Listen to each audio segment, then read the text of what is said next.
Our second half was the way you have to play. We talked to our kids a lot about hoping things will happen or making them happen. And I thought the first half we did a lot of hoping. Hope that the shots would go in and not play defense or any of that stuff. And then the second half I thought we had a much better intensity and how hard you got to play in the ACC. But again, whenever you dig yourself that big of a hole and you don't rebound the ball, it's hard to be competitive in the ACC. Questions? Dara Mabry, she just went off from a three-point range. Is Is there anything you could have done different to stop her, or was it just one of those nights where she's just making everything? Yeah, well, and again, we have to communicate. Once a kid makes two, you would think that now you've got to be able to key into where she's at and, making sure we were doing some switching. And again, 11 poses big problems just because she's out on the perimeter and she goes to attack. So our post is having to seal it. And we're having to seal with the guard now, and then she popped a couple of times.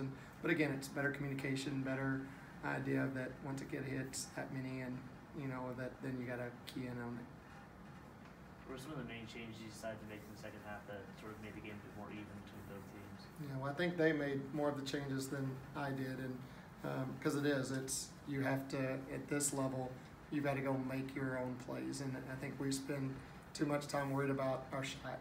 Is that whether or not a shot goes in, and then if it's not, then I can't rebound or defend or do any of that other stuff. We just worry about, did I just shoot an air ball or did I miss a shot? It has nothing to do with that at this level. It has to do with what is your next response, and you get another stop. And in the second half, I thought we got a lot more stops that then led to better offense. But again, we just gave up threes and layups the first half. Same kind of thing with Marguerite, with Mabry. Did you guys make any in-game adjustments to kind of stop how she was rolling on the glass on both sides, or it was just one of those nights where she was just unstoppable? Yeah, no, and again, she's a hard match for us just because she's a 6'4" kid that has guard-like skills and she's a great defensive rebounder, and so they play differently in that once she gets a rebound, she can bring it up, and so Kara and Jayla and those guys trying to guard her in some of those sets is a hard match for us. But again, we were playing zone a lot, and again, then it becomes everybody's responsibility.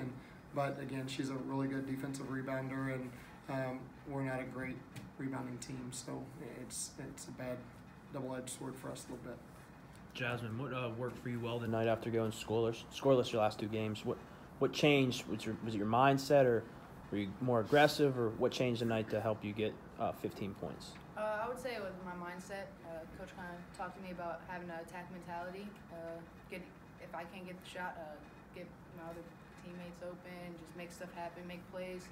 So I think it was a mindset. But like Coach said, the second half it was just a mentality for the whole team. We just came out with more energy, more passion, just getting stops on defense, and that was the big difference in the two halves. Yeah, you guys had forced 21 turnovers, but only 20 points off those turnovers. What do you think was the reason that you weren't turning those turnovers into points as much? Yeah, and again, McGarity, number 11, changed a lot of those and altered a lot of shots, and and we just couldn't capitalize on that. And I think the difference of them having 25 points off of our 13 turnovers, as opposed to us having 20 points off of their 21 turnovers, is a big stat. And that we have to do a much better job of capitalizing once we do force the action and get a stop and a steal, that we score out of that possession.